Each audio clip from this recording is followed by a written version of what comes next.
Welcome to King Sesso, a channel that advocates for one Africa, one land, one Africa, one language, one Africa, one currency, one Africa, one army.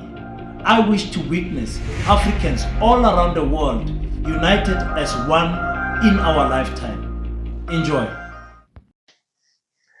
What's up, ladies and gentlemen? It's your boy King053, Mr. Easy Imali Eneng Friday night, and we're back at it again with another one.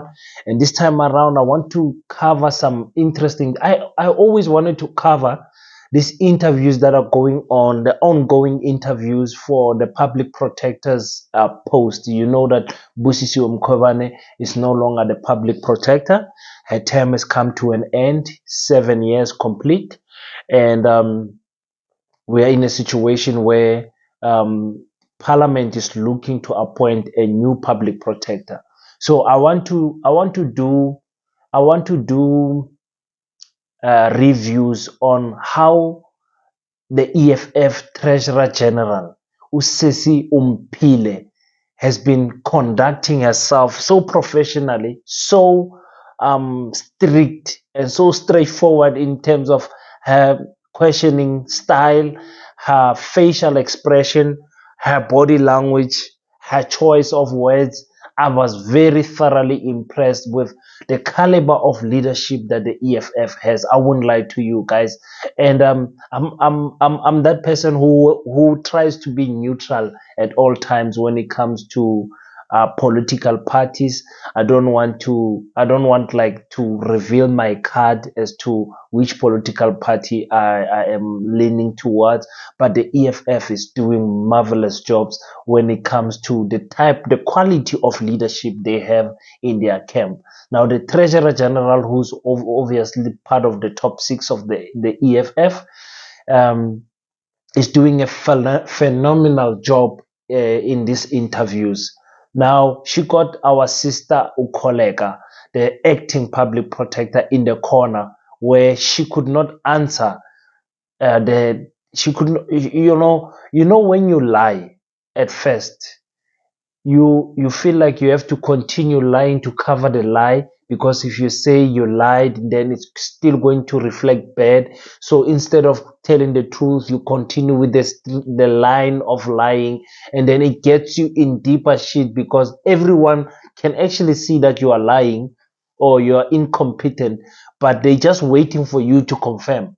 And that is exactly what is happening with our sister, Sis Kholeka, the beautiful Sis Kholeka, I might add. Always, in most of the times, on natural hair, I like that. I like a black sister with natural hair. Sis Omphile is also a beautiful sister. So the two clashed in Parliament when they were getting interviewed. You know, when you're getting interviewed by a person that you are more qualified, it just goes to show that you ought to stay humble at all times.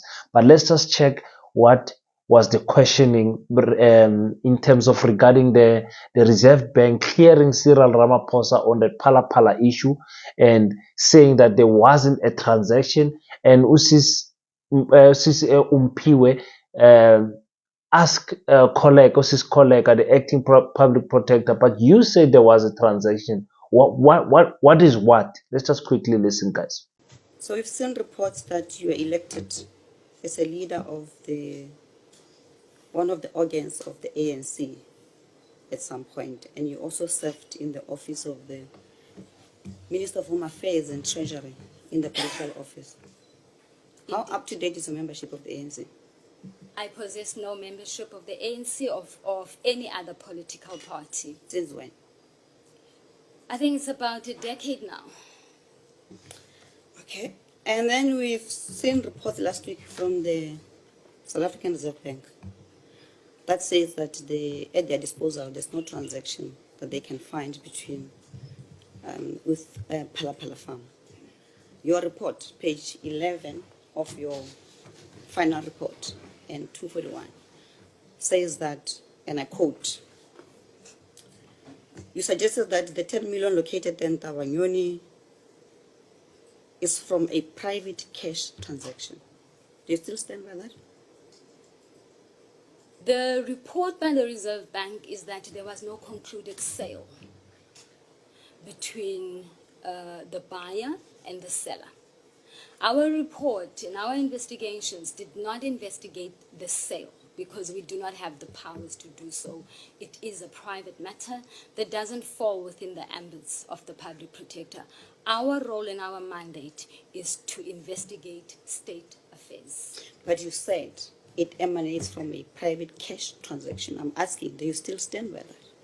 Yes, I stand by it because we didn't say it is a sale. We didn't confirm that there was a legal sale which took place. We worked on what was before us, but ours was to deal with the issues that involves public administration and which were also regulated in terms of the Executive Ethics Members Act, and not the sale, or to confirm whether there was a sale or not and whether the sale took the form of being perfected or finalized. That was not in our mandate, and it is not what we investigated.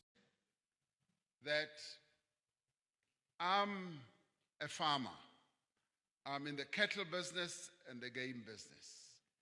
And through that business, which has been declared in Parliament and all over, I buy and I sell animals. Sometimes people buy these animals, and some of the people who have bought some of the animals, some of them are here. I do it, yes. I do it through, the sales are sometimes through cash or sometimes through transfers.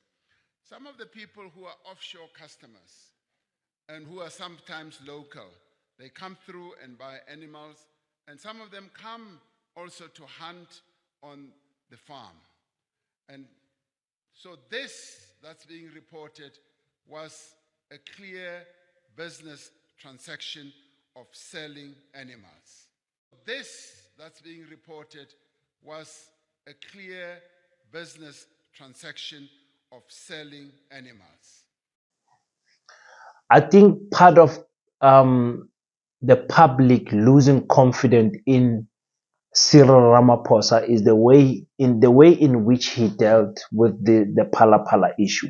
I'm going to play a clip of which he explained the contrary of what Kholeka is saying and what the Reserve Bank is saying. But anyway, look how calm, how with a straight face Usis Kholeka is dealing with, Usis Omphile is dealing with his Kholeka. Look how calm she is. Why is she so calm? It's because she's got the facts in front of her. On your report on page 11, you said 1, 2, 3. Do you still stand by that? Now, Usis Kholeka can't answer that question straight because it then forces her to mean something, and she does not want to mean something.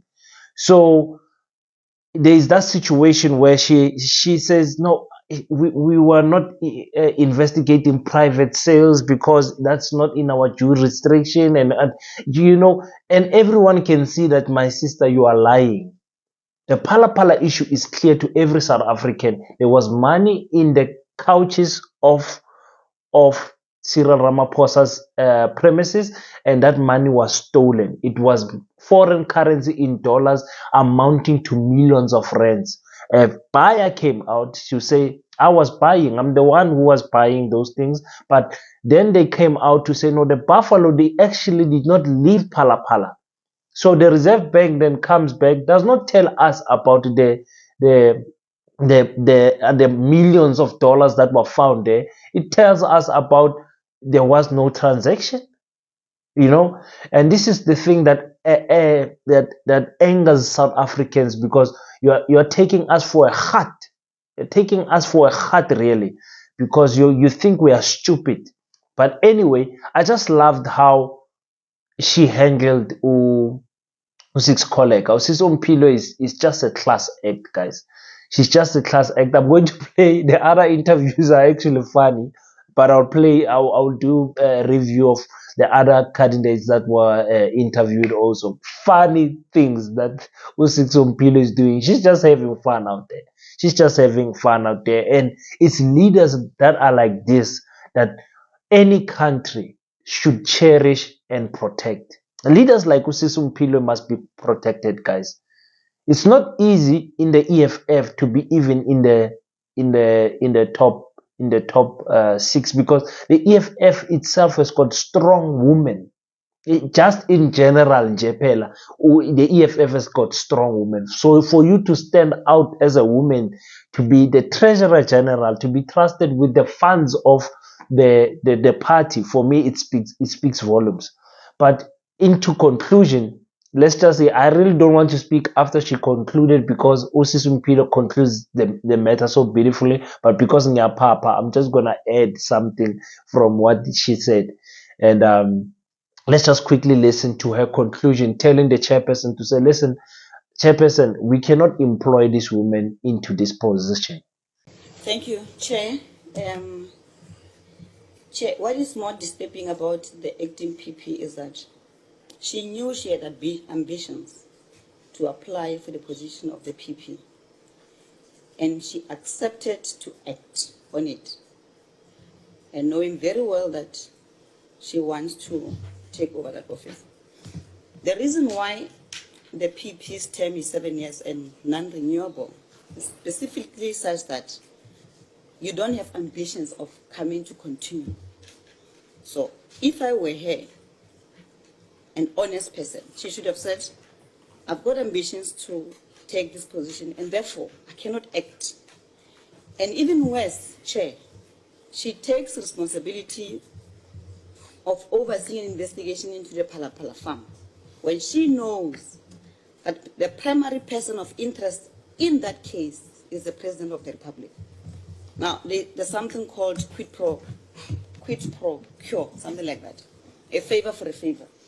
So if I find this person that he has not done wrong, it's a favor I'm doing in return, he must then do me a favor by appointing me. That is what has been created out there, Chair. She's not an honest person. We asked her about the cash transaction, which she says it was not part of the mandate. But when she was doing interviews, she said there was definitely a sale transaction. She even cited that she had an invoice and that. So she's not different from the one who came before her, who said we need to contextualize matters. So I think because of her dishonesty, which came out very clearly, I mean, her report on page 11 and 241, which is what I cited to her, clearly says that there was a private cash transaction. And it's evident in what she also said in her interviews on TV. I mean, it's all over. Comrades can go and check it. So when the situation is like this, she says this. When the situation changes, she says a different thing. So the person like that is far much more dangerous for a young democracy of our country that we have. So she's got a cloud hanging over her head, Chair.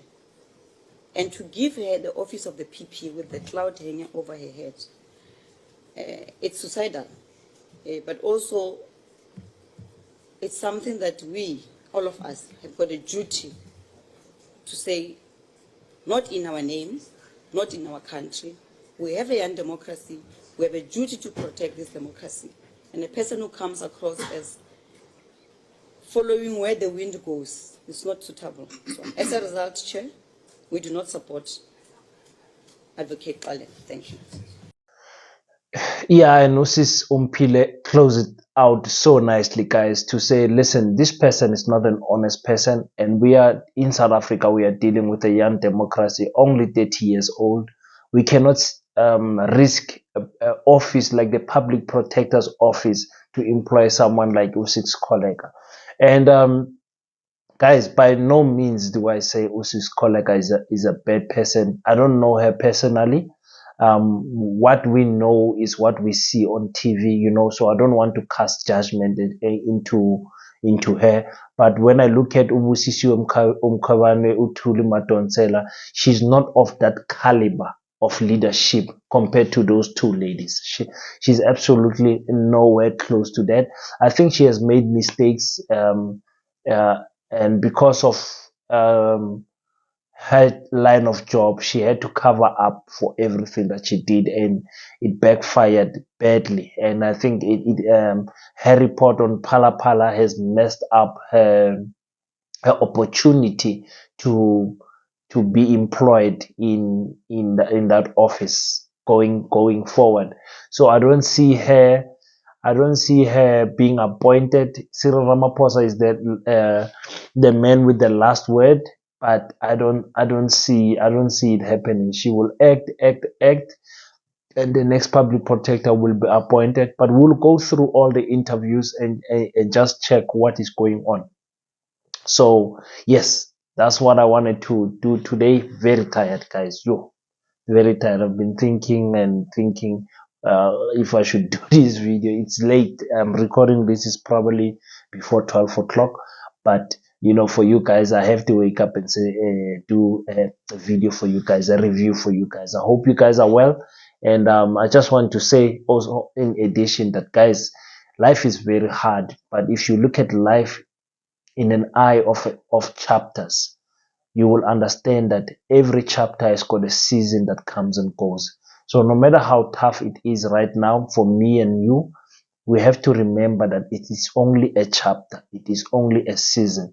And we are going to the next season. No matter how cold winter gets, summer must come, spring must come, autumn must come. So brace yourself. The people who win at all times is people who don't give up. So me and you, we don't have a right to give up because we've got so many people sitting on our shoulders, depending on us. If we give up, not only us fall, but almost an entire generation of family falls because we have given up. So we don't have a right to give up, guys. I just wanted to end with that word. And it's your boy King 053, Mr. Easy Nengi. Don't forget to pray, and I salute you all the time.